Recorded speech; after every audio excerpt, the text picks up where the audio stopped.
What if anxiety is not always caused by what might happen tomorrow? What if part of our anxiety comes from trying to control tomorrow?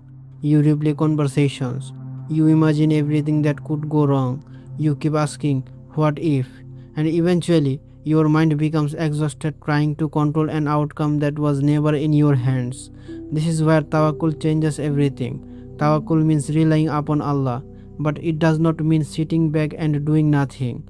It means talking the means available to you, making your best effort, and then accepting that the result ultimately belongs to Allah.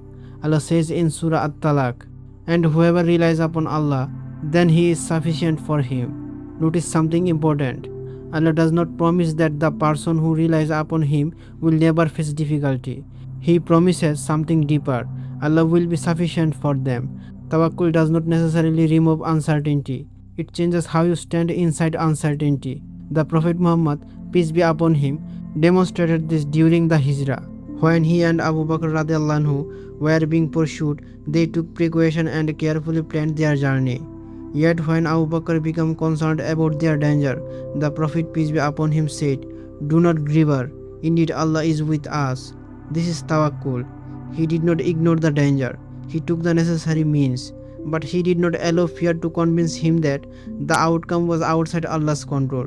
And this creates a common misunderstanding. Tawakkul does not mean you will never feel afraid. You can be afraid and still trust Allah. You can worry about an exam and still study. You can worry about your future and still work. You can be uncertain about your finances and still search for halal provision. You can fear an outcome and still refuse to compromise your faith. The Prophet peace be upon him said, "If you were to rely upon Allah with the reliance He deserves, He would provide for you as He provides for the birds. They go out hungry in the morning and return full." Look at the example. The birds go out, they search, they move, then Allah provides. So Tawakkul is not passive, it requires movement. And this is where anxiety often loses its power. Ask yourself, what is actually my responsibility? If you need to prepare, prepare. If you need to apologize, apologize. If you need to make a decision, seek guidance and take the appropriate means. If you need to make dua, make dua. Then stop demanding control over the outcome.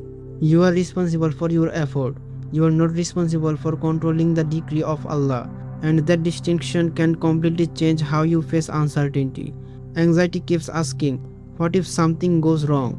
Tawakkul answer, I will do what Allah has asked me to do, and whatever comes after that, I will face it with Allah's help. This does not mean every anxious thought will disappear instantly. Nor does Islam tell someone with serious anxiety to simply ignore it or abandon professional help.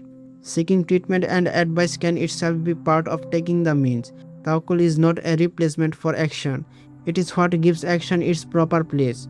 So the next time your mind becomes trapped in the future, pause and ask, what can I actually do right now?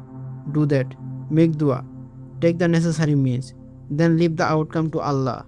Because Tawakkul does not promise you a life without uncertainty. It teaches you how to live without needing to control everything. You take the means. You make the effort. You trust Allah. And when the outcome leaves your hands, you let it leave your heart too. That is Tawakkul.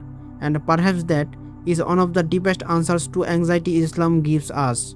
You do not need to control tomorrow to have peace today. You need to know who controls tomorrow.